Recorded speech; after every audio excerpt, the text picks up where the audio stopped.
Bonjour à tous, on les croise de temps en temps, on les appelle en cas d'urgence, on les redoute à l'occasion.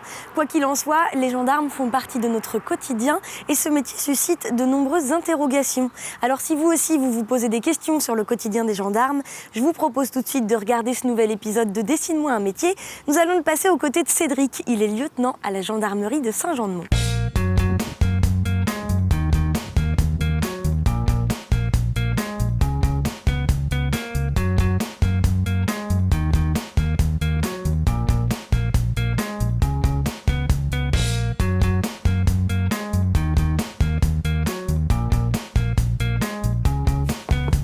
Bonjour. Bonjour.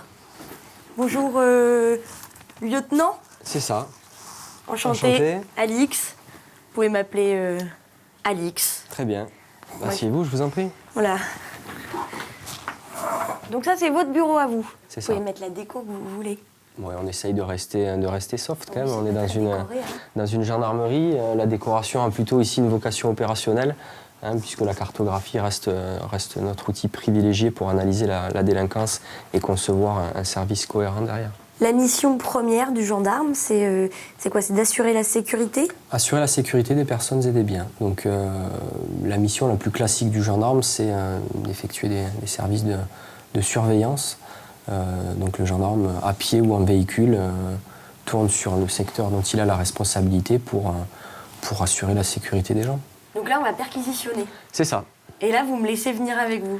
Vous allez nous accompagner, vous montrer avec moi dans le véhicule. On va suivre les deux équipes qui se transportent sur les lieux de la perquisition. Et puis une fois sur place, on coupera la caméra. Vous me laisserez dans le coffre et Non, vous m'enfermerez. je resterai avec vous pour assurer votre sécurité. Vous me donnez une arme? Au cas où? Je n'en ai pas le droit, mais rassurez-vous, tous les gendarmes qui vous accompagnent sont armés. Vous êtes en sécurité. Sûr? J'ai pas besoin d'avoir mon propre matériel? Non, ça ira. Bonjour messieurs, dames. Donc je vous invite à monter dans le véhicule. Vous me mettez pas un gilet pare-balles? On va rester en retrait, donc il n'y a aucun risque pour vous, ne vous inquiétez pas. Rigolez pas, on sait jamais. Bon les gars, on se retrouve là-bas. On met le gyrophare ou pas là? Non, faut arriver discrètement. Oui, il vaut mieux arriver discrètement sur une perquisition. Qu'est-ce qui vous a motivé à prendre cette voie? L'ordre. L'ordre, voilà, le gendarme est militaire, c'est ce qui le distingue un petit peu des autres personnes qui sont chargées de faire régner la sécurité. Aucun souci avec l'autorité, vous? Non. Bon, il faut rechercher un petit peu l'autorité pour s'engager sur cette voie-là. Je pense qu'il faut être prêt à accepter qu'il y a une hiérarchie, que les choses soient très encadrées. Et les gendarmes aiment l'ordre, par définition. C'est une grosse activité, le trafic de stupéfiants pour vous? Non, ça ne représente pas une grosse activité en dehors de la saison. C'est souvent lié au cambriolage ou au vol à la roulotte. Donc lutter contre les trafics de stupéfiants au niveau local nous permet souvent de résoudre un certain nombre de délits à côté. Nous devons couper la caméra. Je vais voir la perquisition, mais pas vous. Les gendarmes vivent au sein de la caserne? Oui. Ça veut dire qu'ils peuvent être appelés à n'importe quelle heure du jour et de la nuit? Voilà, ils sont logés par nécessité absolue de service. Le logement leur est concédé. On est déjà toute la journée avec ses collègues et en plus on vit à côté. C'est une grande famille. Et c'est aussi ce qu'on recherche quand on rentre dans la gendarmerie. Il y a quand même un esprit de corps qui existe et il faut adhérer à cet esprit-là pour entrer dans l'institution. On vit ensemble, les enfants se connaissent, les épouses se connaissent bien et en dehors du travail, on se retrouve aussi à l'extérieur. Parce qu'on vit tous ensemble. Bon, donc là, vos collègues sont sur la perquisition et Alors, nous, là, on part parce qu'il y a eu un appel. Voilà, j'ai deux équipes sur la perquisition et ma patrouille qui est d'intervention vient d'être appelée pour une découverte de cadavres. Donc c'est une intervention assez courante pour nous. À partir du moment où quelqu'un est décédé sur la voie publique ou à son domicile dans des circonstances qui peuvent sembler un petit peu particulières, on nous appelle. Pour voir si on n'a pas affaire éventuellement à quelque chose de criminel. Bon, ben, il doit être à peine 9h du matin et déjà une perquis et un cadavre. Grosse journée quand même là, mon lieutenant, non? C'est très aléatoire, c'est un petit peu ce qui fait l'attrait, selon moi, du métier. Lorsque vous vous levez le matin, vous ne savez pas à quoi vous allez être confronté. Ce matin, une perquisition, une découverte de cadavre à 9h, oui, effectivement, c'est une journée qui commence bien. mais on peut passer des journées beaucoup plus calmes ou beaucoup plus agitées, hein. Bon, c'est l'intervention qui commande, c'est ce qu'on dit souvent, donc on est appelé à modifier de service en fonction de l'événement. Donc une journée comme aujourd'hui ne ressemble pas à celle qu'on a vécue hier, et demain ce sera encore autre chose. C'est ce qui vous plaît? C'est ce qui plaît aux gendarmes, c'est de ne pas être dans une routine et de devoir faire face à des événements comme ça qu'il faut gérer avec les moyens du jour. C'est ce qui nous plaît effectivement. Là par exemple, vous partez sur une intervention particulière. Oui. Est-ce que si sur la route vous croisez quelqu'un, un téléphone au volant, vous allez quand même vous arrêter et le verbaliser, ou alors non, vous n'êtes pas là pour ça, vous êtes parti sur autre chose, donc... Ça dépend de la nature de l'infraction que la personne qu'on croisera commet et de la nature de notre engagement. Là, si c'est un caractère d'urgence, il faudra peser le pour et le contre. En l'état actuel des choses... il n'y a plus d'urgence. Il n'y a plus d'urgence. Mais bon, il ne faut pas qu'on prenne trop notre temps quand même, puisqu'il y a un certain nombre d'intervenants qui sont sur place et qui nous attendent. Mais ce n'est pas encore assez urgent pour que je mette le gyrophare. Le SAMU est sur place, donc le médecin va procéder à l'examen de corps en même temps que les militaires de la patrouille, et c'est lui qui déterminera ou pas si les choses semblent suspectes. Mais si vous ont appelé, c'est pas que déjà c'est suspect? Ils ont tendance à nous appeler systématiquement. Le médecin, lui, va effectuer des constatations sur le corps. Nous, on s'assure quand même qu'il n'y ait pas éventuellement une trace d'effraction, quelque chose qui nous semble suspect avec notre œil d'enquêteur. Vous êtes régulièrement confronté à la mort, oui. Qu'elle soit criminelle ou accidentelle. On ne peut pas se former à ça. On n'apprend pas à gérer des situations comme ça. On ne prend pas l'habitude, hein, ça serait faux de dire ça, mais bon... Après, on a à notre disposition aussi au niveau du département des psychologues qui peuvent intervenir. Si on rencontre des situations trop difficiles, on peut les solliciter. Maintenant, le fait que nous vivions tous ensemble, ça nous aide aussi. Quand la journée de boulot est terminée, on évacue, on discute énormément ensemble. On n'est pas psychologue non plus, mais voilà, le vase de décompression se fait en interne, quoi. Alors, ils sont en train de faire le tour de la maison, là, donc pour voir si les choses semblent suspectes. Le premier contact avec le médecin traitant montre que c'est quelqu'un qui avait déjà de gros problèmes de santé, de gros problèmes cardiaques. Donc, bon, a priori, on ne s'oriente pas vers quelque chose qui pourrait avoir une origine criminelle. Mais comme il y a une grande quantité de sang dans la maison, c'est pour ça que les gendarmes ont été sollicités. Et ça s'explique certainement d'un point de vue médical, donc on est en train de vérifier tout ça. Retour au bureau, on va faire quoi, de la paperasse? Oui, la paperasse, l'administratif représente quand même une certaine partie du travail du commandant d'unité. Donc je vais retourner avancer un petit peu toute cette partie administrative et faire le point sur les interventions en cours, voir si tout se passe bien, et faire le bilan avec le directeur d'enquête là, qui ne devrait pas tarder à revenir de la perquisition. Et mon lieutenant, vous avez tous vos points? Bien entendu. Les conducteurs, on essaye d'être des conducteurs exemplaires, donc pour ma part, j'ai encore tous mes points. De toute façon, vous pouvez faire sauter vos PV? Certainement pas. Non. Premièrement, on s'y refuse. Et puis aujourd'hui, très honnêtement, tout est automatisé. Donc même les miens, là, vous pouvez rien faire? Non. Et même si je pouvais, je ne le ferais pas, par principe, tout simplement. Je rigole pour mon lieutenant. Je me disais, c'est bien de faire une émission avec les gendarmes. Toujours bien de connaître un gendarme. Bah non. Finalement, non, ça sert à rien. Je vais garder mes PV. Donc là, on arrive en même temps que le retour de la perquis. Tout à fait. Donc la perquisition est terminée. On va faire le point avec le directeur d'enquête, voir si quelque chose a été découvert lors de cette perquisition. Et la garde à vue va pouvoir commencer. Ah, on va interroger là? Vous, non. Aïe. Vous, oui. Moi non plus. C'est le directeur d'enquête qui va s'en charger pour le coup, là. Parce que sinon, je peux faire le méchant. S'il y a un qui fait le bon, un qui fait le méchant. Vous croyez? Ouais. Quel est le profil idéal d'un jeune futur gendarme? Quelqu'un qui aime l'ordre, qui est plutôt rigoureux. Et voilà, c'est encore une fois la disponibilité. Il faut aimer les gens. Je pense qu'il faut aimer les gens parce que, contrairement à l'image parfois négative qu'on donne aux gens sur le bord de la route, on est là pour rendre service, pour assurer leur sécurité. Donc il faut aimer les gens, être très disponible et aimer quand même les choses qu'on aime les choses carrées, quoi. On aime quand il y a des règles et qu'elles sont respectées. sans être obtus, hein, mais bon, on aime bien quand les choses sont carrées. Cellule de dégrisement? Alors le dégrisement, c'est pour les personnes qui sont alcoolisées, mais c'est aussi là que le camarade que nous avons été chercher tout à l'heure et qui va être placé en garde à vue, il sera auditionné dans un premier temps, mais sur ses temps de repos, il sera Il est gardé ici. Dans cette cellule, oui. Donc c'est ici que la garde à vue va être prise. Donc l'adjudant, qui est le directeur d'enquête, là, est en train de procéder à la notification des droits du gardé à vue. D'accord. Puisqu'il a le droit de voir un médecin, un avocat qui peut participer à l'audition, et il a le droit de faire prévenir un membre de sa famille et son employeur.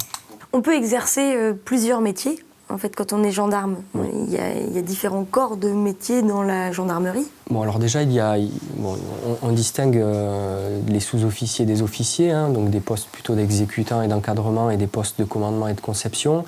Mais au sein même de ces corps, il y a plein de métiers différents. Vous avez pu voir tout à l'heure le maître de chien, c'est un spécialiste, donc le tronc commun est celui du gendarme, mais il y a un certain nombre de spécialités. On peut être pilote d'hélico, pilote d'embarcation légère, plongeur, spéléologue, motocycliste.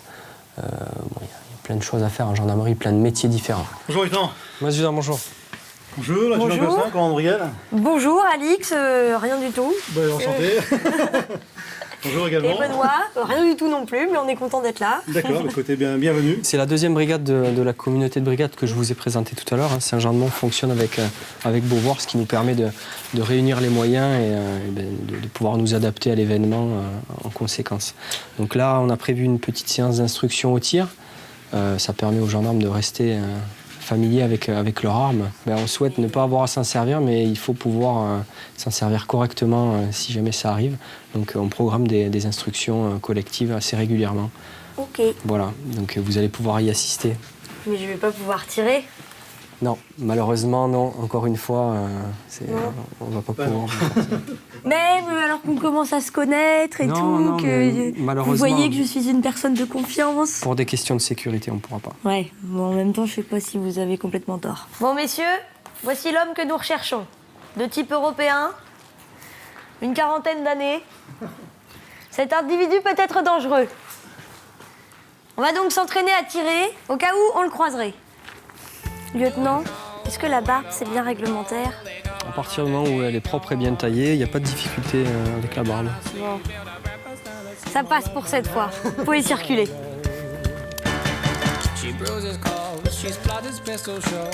J'aime pas trop ça quand même. Ça, c'est une balle réelle. Voilà, et là pour l'entraînement, c'est une balle en caoutchouc. Ok. Je peux pas jouer avec un taser en attendant. Non plus. Certainement pas. Par contre, je veux bien que vous mettiez une paire de lunettes, parce qu'en termes de... Il y a quelques risques de retour des balles en caoutchouc. Ok. Vous vous positionnez juste derrière le tireur. Ouais, voilà.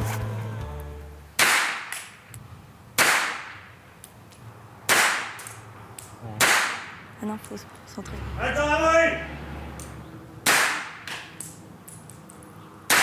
Il y a un temps entre le tir des deux cartouches, parce qu'il se laisse un temps d'analyse pour voir si la D'accord.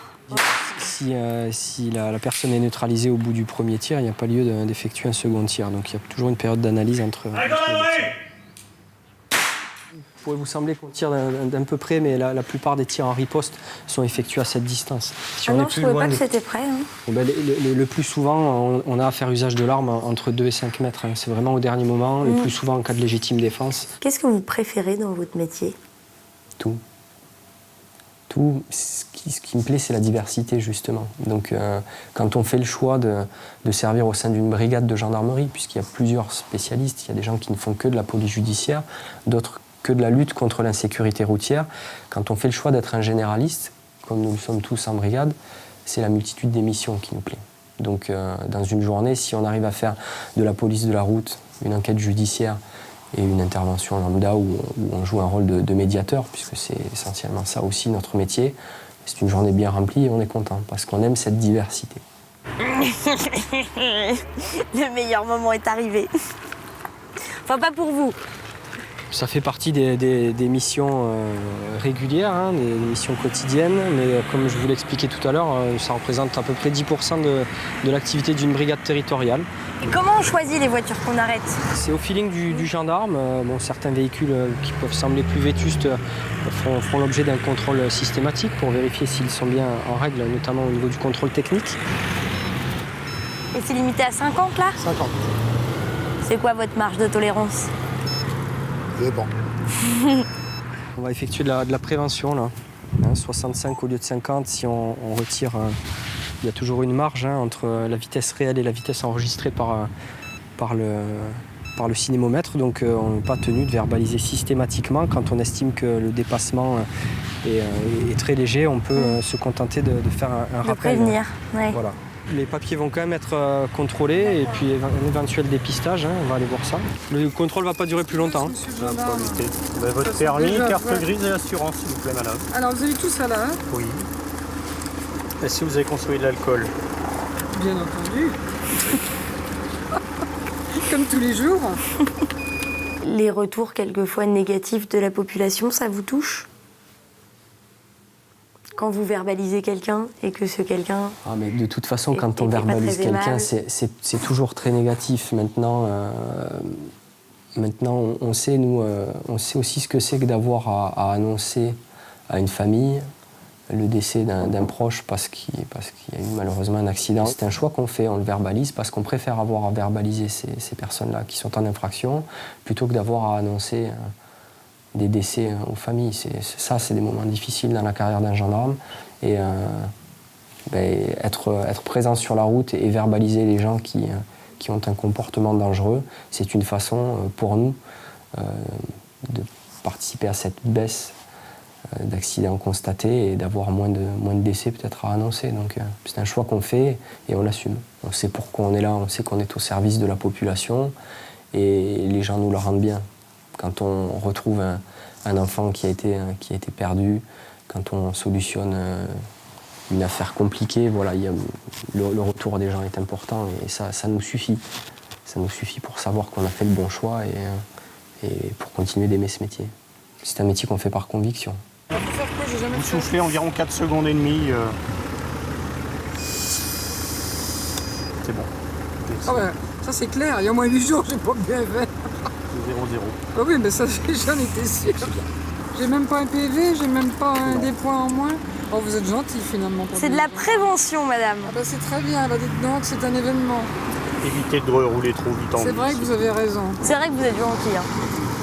Bonne journée, roulez pas trop vite. Ah oui.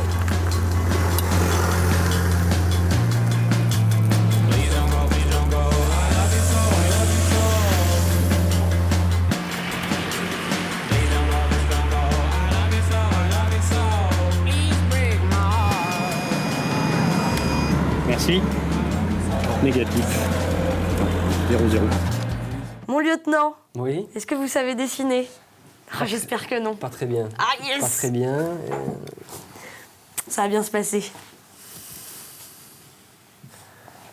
Bien entendu, même si on ne les porte que pour les cérémonies,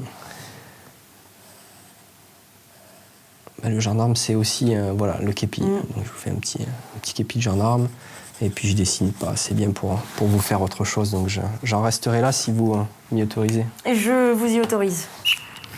Oh, il est pas content. Là, on sent qu'il est pas content. Mais il va l'être encore moins parce que il est dans une zone qui mérite qu'on lève le pied. Il y a quand même pas mal de passages. Il est 20 km/h au-dessus. Dans ces cas-là, il vaut mieux être de bonne foi pour pas énerver encore plus le gendarme. Ça change rien, le gendarme ne s'énervera pas. De toute façon, il a constaté l'infraction, donc il restera stoïque. Si la personne s'énerve et en vient à devenir grossière et à insulter le gendarme, il y a d'autres types d'infractions qui peuvent découler derrière. Écoutez, mon lieutenant, des petits contrôles au soleil comme ça, moi, ça me dérange pas. Mais bon, on ne décide pas du service en fonction du climat. C'est vrai qu'aujourd'hui, on a de la chance. Mais s'il y avait plu, je vous aurais amené de la même façon pour procéder à ce contrôle. Je suis encore plus contente qu'il fasse beau alors. Voilà. Et voilà, je laisse Cédric, enfin mon lieutenant, continuer de travailler sur le dispositif routier, puis il regagnera la caserne sans savoir ce qui l'attend. C'est ça le quotidien des gendarmes. Quant à moi, je vous souhaite un excellent week-end et je vous donne rendez-vous la semaine prochaine pour un nouvel épisode de Dessine-moi un métier. Lieutenant! J'aurais fait un bon gendarme, moi, je pense. Vous pensez? Les règles, l'autorité, tout ça, c'est un truc qui me parle. Vous voulez que je souffle dans le ballon? Vous avez des doutes? J'ai déjeuné avec mon lieutenant ce midi, hein. Donc s'il y a un souci, il faut m'en référer à ma hiérarchie. Merci. J'ai rien fait, je sais que j'ai pas bu, et ben ça me stresse quand même. 0-0. Je le sais!